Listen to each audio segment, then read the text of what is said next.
Naannoo Amaaraatti lolli ulfaataan gaggeeffamaa jiru babal'achuun magaalonni gurguddoon osoo hin hafin dhukaasa meeshaalee gurguddaadhaan raafamaa jirti.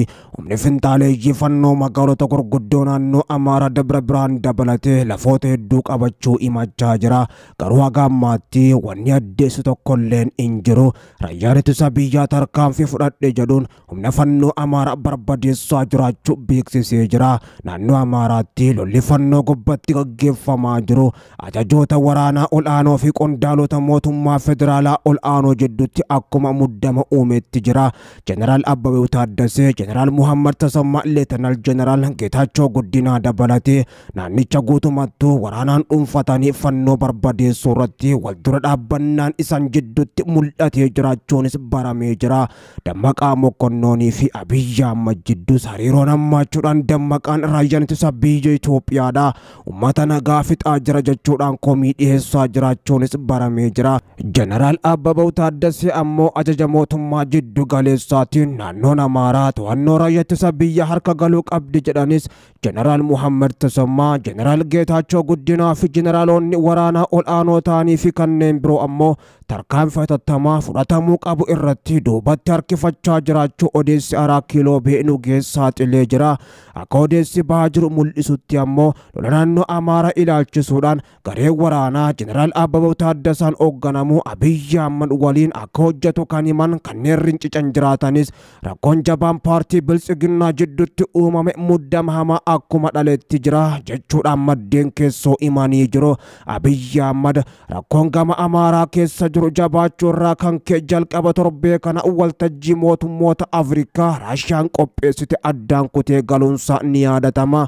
Ajajaan raayyaa ittisa biyya Fiild Maarshaal Biraanuu Juulaatii fi ministeerri raayyaa ittisa biyya Ibraahim Balaay yeroo Abiyyi gara Raashiyaa deemanii turanitti kokkee wal qabuudhaan Araa Kiiloodhaaf ammoo yaaddoo ta'anii akka turan kan saaxilame. Akkuma Abiyyi Ahmad Raashiyaa qaqqabaniin miseensa mana maree bakka bu'oota ummataatii fi mana marichaatti walitti qabaa koree bulchiinsaa fi to'annoo baasii mootummaa kan ta'an Kiristiyaan Taaddalaa sochiin fannoo naannoo Amaaraatti jalqabee gara jiddu galeessaa Araa Kiilootti fuula deeffachuu akka qabu abbootii qabeenyaa Amaaraa Finfinnee maadheeffatanii fi ajajoota fannoo waliin lolichi akka dhuuf ammoo ka'umsa ta'uun isaatis saaxilamee jira. Sababbuma kanaaf ammoo hidhas buufame jechuudhaan yeroo ammaan tana himamaa kan jiru.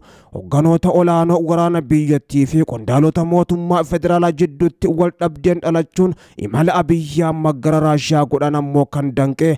Xiyyaarri Abiyyi Ahmad Raashiyaa qubatee osoo hin turin Abiyyi Puutiin nagaa gaafachuudhaan baallee xayyaara isaanii ammoo xaragachuun Moskoorraa gara Finfinnee fuula akkuma deeffateen osoo ataakaaroon hogganoota olaanoo isa jala jiranii furmaata hin argatin fannoon ammoo lola banuun Abiyyi Ahmadiifis qormaata ta'e jechuudhaan himamee jira.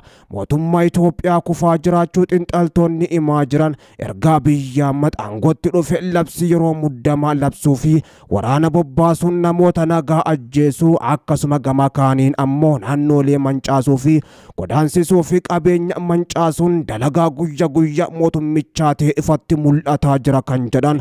Rakkoo siyaasaa mootummaan Itoophiyaa keessa jiru afaan qawweetiin furuudhaaf sochiin Abiyyi Ahmad taasisu bakka kamittillee furmaata akka hin finne muuxannoo isaanii irraa hubachuun kan danda'amu yoo ta'u, haala amma jibbinsa oromummaa finxaaleeyyiin Amaaraa armaan dura bobaa Biltsiginnaa Abiyyi Ahmad jalatti of ijaaruudhaan har'a jabaatanii achi as ba'an kanatti Oromoon xiyyeeffannoo jabduudhaan humna isaa jabeeffatee abbaa biyyummaa isaaf qabsaa'uu qaba kan jedhan xiinxaltoota siyaasaa hoggaataan humni Oromoo akkuma lola Tigraay naannoo Tigraay deemanii qoraan ibiddaa ta'an amman tanas gama naannoo Amaaraa deemanii qoraan ibiddaa ta'an akka isaan irra hin jiraanne hayyoonni Oromoo ergaa jajjabdus dabarsaa jiru. Abiyyi Ahmad waltajjii mootummoota Afrikaa Raashiyaan qopheessite keessa kan turu yooti ammoo humni finxaaleeyyii Amaaraatii fi ajajoonni amma tokko kan waraana ammoo sabaan Amaaraa ta'an fonqolcha mootummaa gaggeessuudhaaf sochiirra akka turan irra gahee akka jiruu fi gama biraatiin ammoo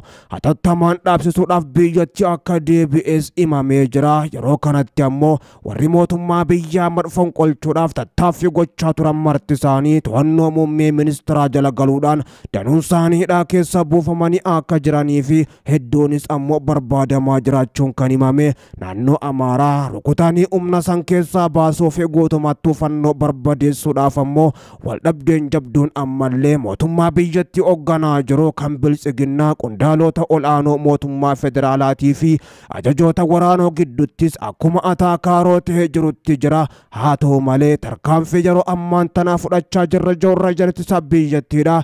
Magaalaa Baardaarii fi naannoo isiitti humnoota finxaaleeyyii fannoo barbadeessaatiin jira jechuudhaan guyyaa har'aan tanaatis ibsa baasee jira. Lolicha ammoo jabaatee itti fufee jira. Fannoon Amaaraa magaalota Amaaraa gurguddoo keessaa ammoo konkolaataawwan garaagaraa qabachuudhaan yoo imaluu fi lolas ammoo yoo gaggeessu mul'atee jira. Raayyaan ammoo dhukkee irraa kaasaatiin jira jechaa kan jiru. Fannoon yeroo kanattis ammoo humnoota kanaan dura TPLF boojitee turte akka waan hin qabdee fakkeessuudhaanis deeggartoonni isaaniitii fi miidiyaalee warra Amaaraa maxxansu yookaan ammoo dhaadheessuu irratti argamu.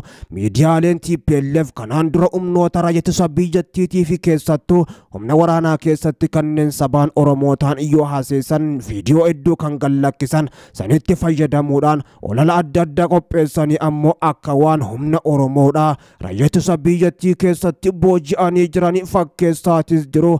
Yeroo kanatti miidiyaatti dhimma ba'anii mootummicha cabsuudhaaf sochiin isaan gochaa jiranis sochii hamaa jechuudhaanis xiinxaltoonni himaa jiru. Mootummaan Abiyyi Ahmad ammoo atattamaan akkuma labsi yeroo muddamaa labse humnoota kanneen shororkeessummaadhaan farrajee tarkaanfii jabduu irratti hin fudhatu yoo ta'e jarri kun ammallee araa kiiloodhaafis yaaddeessaadha jechuudhaan xiinxaltoonni siyaasaatis himaa jiru.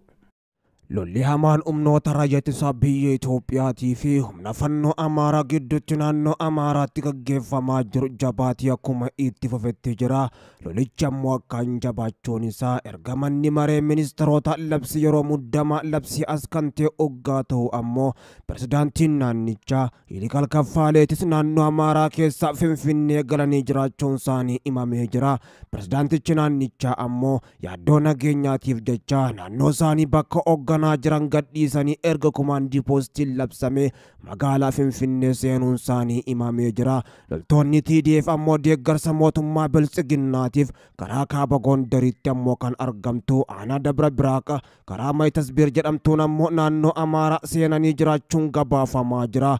Humni TDF kan kanaan dura raayyaa ittisa biyya Itoophiyaatii waliin ammoo wal dura dhaabbachaa turanii fi mootummaan federaala Itoophiyaadha shororkeessummaadhaan farrajee ammoo turtii lola waggaa lamaatiin booddee walii galtee irra gaanii nagaan gidduu isaaniitti bu'ee yeroo ammaan tana fannoo waliin ta'anii shuquluu gubbattis argamanii. Haa ta'u malee lolichinis akkaan ammaatee jira. Manni maree ministeerotaa labsi yeroo muddamaa turu labsuu malee ammoo humna finxaaleeyyii Amaaraa fannoo kana shororkeessummaadhaan haga ammaattis hin farrajne. Kanaan dura ammoo humna TDF fi waraana bilisummaa Oromoo WBO yeroo tarkaanfii gubbatti fudhachuudhaaf turanii fi labsi yeroo muddamaa labsan ammoo achumaanuu shororkeessummaadhaan farrajanii tarkaanfii hamtus gubbatti fudhachaa kan turan ammoo TPLF boodarraa ammoo mootummaa wajjin nagaa ta'uudhaan yeroo kanatti mootummaa cina gortee jiraachuunis himamaa jira. Waraanni bilisummaa Oromoo WBO'n ammoo kan paarlamaan biyyattiidha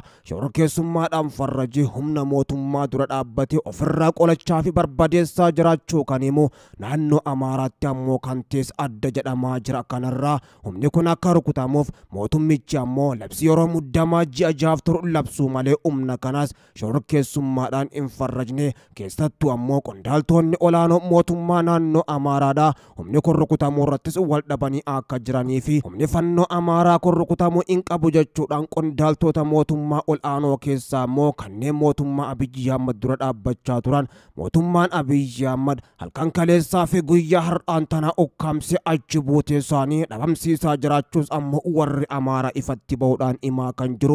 humni fannoo kun rukutamuu hin qabu jechuudhaan kanneen mootummaa federaala Itoophiyaatii fi akkasuma gama kaaniin ammoo mootummaa naannoo Amaaraa keessa ta'anii fannoodhaaf ammoo gaachana tahaa turan danuu isaanii ministeerri muummee Abiyyi Ahmad ammoo halkan edaatii fi guyyaa har'aan tanaa funaanii achi buutee gochaa jiraachuus ammoo warri Amaaraa iyya isaanii lallabanii himachaa jiru.